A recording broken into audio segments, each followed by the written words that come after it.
ও মা, তুমি কি করছো? লুচি হচ্ছে। ও, লুচি। এই তো তাহলে মা আজকে লুচি বানাবে। এই তো লুচি, যার যার লুচি খাওয়ার ইচ্ছে হলে চলে আসো। ওই দেখো, মা লুচি ভাজছে। আজকে জমজমাট খাওয়া হবে।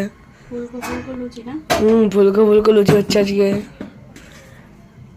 আমি আর মা আজকে দুজনে মিলে এক বাটি লুচি খাবো। এক গামলা। এক গামলা যাই হোক। এই যে এই তো, মাও রেডি, আমিও রেডি। ঠিক আছে, মা লুচি হয়ে গেছে।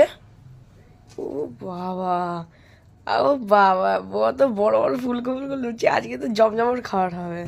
উফ, কাদের কাদের লুচি পছন্দ সবাই কমেন্টে জানাবে। ঠিক আছে, আমার তো খুব লুচিটা খুব পছন্দ, মারও মানে খুব পছন্দ। আজকে জমজম খাওয়া হবে। ঠিক আছে, tata, bye bye, good night.